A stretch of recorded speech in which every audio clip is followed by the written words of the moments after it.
第12章アリスの証明。はい。アリスは叫んだ。ここ数分の間に自分がどれほど大きくなっていたか、その場の興奮ですっかり忘れていたのだ。慌てて飛び上がった拍子にスカートの裾が陪審席に引っかかって箱ごとひっくり返してしまい、陪審員たちは下にいた傍聴人たちの頭の上にバラバラと降り注いだ。みんな手足をバタつかせて横たわっている様子は、先週うっかりひっくり返してしまった金魚鉢にそっくりだった。まあ、ごめんなさい。アリスはひどくうろたえた声で叫び、大急ぎで陪審員たちを拾い上げ始めた。金魚鉢の事故がしきりに頭をよぎって、急いで集めて陪審席に戻さないと死んでしまうような漠然とした気持ちになっていたのだ。裁判を続けることはできぬ。王様がいかにも重々しい声で言った。陪審員が全員正しい席に戻るまでは全員じゃ。とアリスをじっと睨みながら繰り返した。アリスが陪審席を見ると、急いでいたせいでトカゲを逆さまに入れてしまっていた。かわいそうなトカゲは物悲しげに尻尾を振るばかりで身動き一つできない。すぐに引っ張り出して正しい向きに直してやったが、まあ、大した違いはないけれど。とアリスは独り落ちた。裁判では上向きでも下向きでも同じくらい役に立つと思うわ。ひっくり返されたショックから陪審員たちが少し落ち着きを取り戻し、石板と石筆が見つかって手元に戻されると、早速事故の顛末をせっせと書き始めた。ただしトカゲだけは別ですっかり参ってしまったらしく、口をポカンと開けて法廷の天井を見上げているだけだった。この件について何か知っていることは？王様がアリスに聞いた。何も。アリスは言った。何も全く？王様がしつこく聞いた。何も全く。アリスは言った。これは極めて重要じゃ。王様は陪審員の方を向いていった。陪審員がそれを石板に書き留めようとした時、白ウサギが遮った。重要でないと王様はおっしゃりたいのです。もちろん。とても丁寧な声で言ったが、王様に向かって眉を潜めて変な顔をしていた。重要でない。もちろんそう言おうとしたのじゃ。王様は慌てて言い直し、小声でブツブツつぶやいた。重要、重要でない、重要でない、重要。どちらの言い方がいいか試しているようだった。陪審員の中には重要と書いた者もいれば重要でないと書いた者もいた。アリスはすぐそばにいたから石板が覗けた。でも、どっちでも構わないわ。と密かに思った。ちょうどその時王様はさっきから手帳にせっせと何か書いていたのだが、静粛にと声を上げ、手帳から読み上げた。規則第42条。身長1マイルを超える者はすべて法廷を退去すること。みんながアリスを見た。私は1マイルもないわ。アリスが言った。ある。王様が言った。2マイル近くある。女王が付け加えた。行かないわ。とにかく。アリスは言った。大体そんなのちゃんとした規則じゃないわ。今作ったでしょ。この本で一番古い規則じゃ。王様が言った。ならば第1条であるはずよ。アリスが言った。王様は青ざめて慌てて手帳を閉じた。評決を申し渡すのじゃ。と陪審員に向かって低い震える声で言った。まだ証拠がございます、王様。白ウサギが大急ぎで飛び上がった。この紙が先ほど拾われました。何が書いてあるのじゃ？女王が言った。まだ開けていません。白ウサギが言った。手紙のようです。被告から誰かに宛てたものらしく。きっとそうじゃろう。王様が言った。誰にも宛てていない手紙なんて普通ないからな。誰宛てだ？陪審員の一人が聞いた。誰宛てにもなっていません。白ウサギが言った。身のところ表には何も書いてないのです。紙を広げながら言った。手紙ではなくて詩でした。被告の筆跡なのか？別の陪審員が聞いた。いいえ、違います。白ウサギが言った。それが一番奇妙なところで。陪審員は皆首をかしげた。誰か別の者の筆跡を真似たんじゃろう。王様が言った。陪審員の顔がパッと明るくなった。恐れながら王様。ジャックが言った。私はこれを書いていません。書いたという証拠もないはずです。署名もありませんから。署名がないなら。王様が言った。なおさら悪いのじゃ。悪意がなければ正直者らしく名前を書くものじゃ。どっと拍手が起きた。この日王様が言った中で初めてまともなことだったのだ。有罪の証拠じゃな。もちろん。女王が言った。さあ、こやつの首を。何の証拠にもならないわ。アリスが言った。だって中身が何なのかも分かっていないじゃないの。読み上げよう。王様が言った。チェロウサギは眼鏡をかけた。どこから読みましょうか、王様。最初から始めるのじゃ。王様は厳かに言った。終わりまでいたら止めよう。法廷はしんと静まり返り、白ウサギがこの詩を読み上げた。あの人たちが言っていた。お前はあの女のところに行った。そして私のことをあの男に話したと。あの女は私のことをよく言ってくれたが、泳げないとも言っていた。あの男はあの人たちに、私は行かなかったと伝えた。それが本当だということは分かっている。もしあの女がこの件を追求したら、お前はどうなる。私はあの女に一つ渡し、あの人たちはあの男に二つ渡し、お前は私たちに三つ以上くれた。それらは皆あの男からお前のもとに帰った。もともと私のものだったのに、もし私かあの女がたまたまこの件に巻き込まれたなら、あの男はお前を信じて解放してくれるだろう。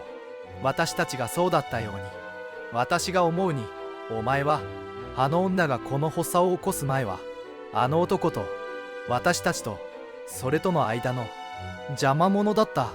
あの女が一番気に入っていたとあの男に知らせるな。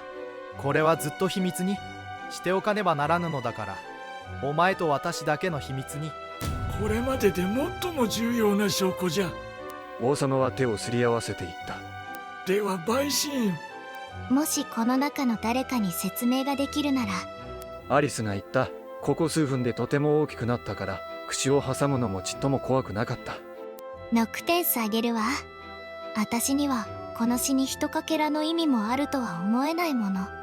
陪審員は皆石板にこの人は一かけらの意味もあるとは思えないと言っていると書いたが、誰一人説明しようとはしなかった。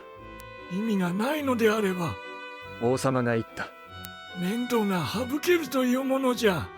意味を探さなくてよいのだからな。じゃが待てよ。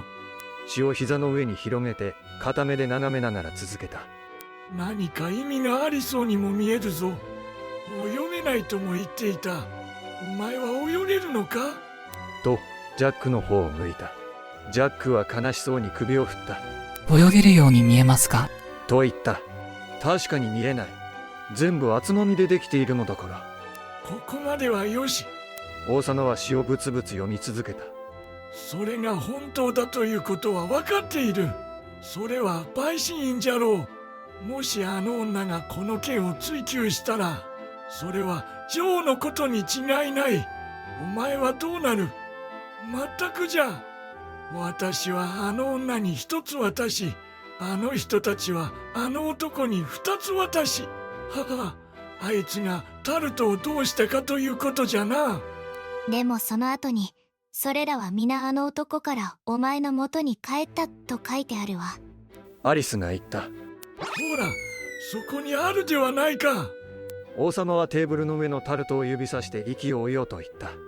これ以上明白なことはあるまい。さらに、あの女がこの発作を起こす前は、お前は発作を起こしたことなどなかろうな。と女王に聞いた。ないに決まっておる。女王は怒り狂ってトカゲにインク壺を投げつけた。哀れなビルは指で石板に書いても後がつかないので書くのをやめていたが、今や顔を伝って垂れてくるインクを使ってなくなるまで大急ぎで書き始めた。ならば言葉が合わないわけじゃな。王様はにっこり笑って法廷を見回した。しんと静まり返った。ダジャレじゃぞ。王様はむっとした声で付け加えた。すると一同がどっと笑った。陪審員は評決を出すのじゃ。王様が言った。今日これで20回目くらいだった。ダメよ、ダメ。女王が言った。先に判決、評決は後。バカバカしい。アリスは大きな声で言った。先に判決だなんて。黙れ。女王は顔を真っ赤にして言った。嫌よ。アリスは言った。こやつの首をはねよ女王はありったけの声で叫んだ。誰も動かなかった。誰があなたなんか怖いもんですか？アリスは言った。この頃にはすっかり元の大きさに戻っていた。あなたたちなんてただのトランプじゃないの。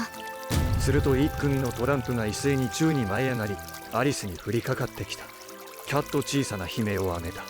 半分は怖くて半分は怒りで、手で払いのけようとしたら、気がつくと土手の上に横たわっていて、お姉さんの膝に頭を乗せていた。お姉さんが顔の上に舞い落ちてきた枯葉を優しく払いのけてくれているところだった。起きて、アリス。お姉さんが言った。まあ、ずいぶん長い夢を見ていたのね。あ、とっても不思議な夢を見たの。アリスは言うと、覚えている限りのことをお姉さんに話した。あなたが今読んだばかりのあの不思議な冒険のすべてを。話し終わるとお姉さんはアリスにキスをしていった。本当に不思議な夢ね。さあ、お茶の時間よ。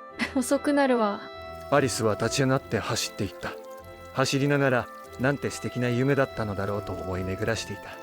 けれどもお姉さんはアリスが走り去った後もそこに座ったまま、沈みゆく太陽を眺めながら、小さなアリスとアリスの素晴らしい冒険のことを思い返していた。やがてお姉さんも夢を見始めた。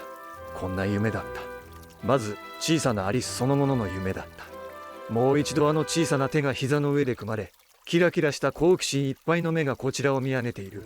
声の調子まで聞こえるようだし、目にかかる影をしきりに払うあの癖のある小さな頭の動きまで見えるようだった。そして聞いているうちに、あるいは聞いているつもりでいるうちに、周りがすっかり妹の夢の不思議な生き物たちでいっぱいになった。足元の長い草が白ウサギの駆け抜けるサラサラという音を立て、怯えたネズミが近くの池をバシャバシャと泳いでいき、3月ウサギと仲間たちが終わりのないお茶の時間にカチャカチャ音を立て、女王の甲高い声が哀れなお客たちに処刑を命じ、豚の赤ん坊がまた公爵夫人の膝の上でくしゃみをし、皿や大皿が周りでガシャンと割れ、グリフォンの金切り声、トカゲの石室のキーキー音、鎮圧されるモルモットたちのうめき声が空気を満たし、遠くから聞こえるダイオウミガメの重いすすり泣きと混ざり合っていた。お姉さんは目を閉じて座っていると、半ば自分が不思議の国にいるような気がした。けれども目を開ければ全てが味気ない現実に戻ってしまうことも分かっていた。草はただ風にサラサラ鳴るだけ、池は嵐の揺れにさざ波を立てるだけ、カチャカチャいうティーカップは羊の鈴の音に変わり、女王の甲高い声は羊飼いの少年の声に変わり、赤ん坊のくしゃみもグリフォンの叫び声も、その他の全ての不思議な音も分かっていた賑やかな農場のたわめきに変わるのだ。遠くで牛が鳴く声がダイオウミガメの重いため息にとって変わるだろう。最後にお姉さんは思い描いた。この小さな妹がやがて大人の女性になる姿を、そして大人になっても子供の頃の素直で優しい心をずっと持ち続ける姿を。周りに小さな子供たちを集めてたくさんの不思議なお話を聞かせ、子供たちの目をキラキラと輝かせる姿を、もしかしたら遠い昔の不思議の国の夢のお話も、そして子供たちの素朴な悲しみに共に心を痛め、子供たちの素朴な喜びに共に幸せを見出す姿を、自分の子供の頃とあの幸せな夏の日々を思い出しながら。おしまい。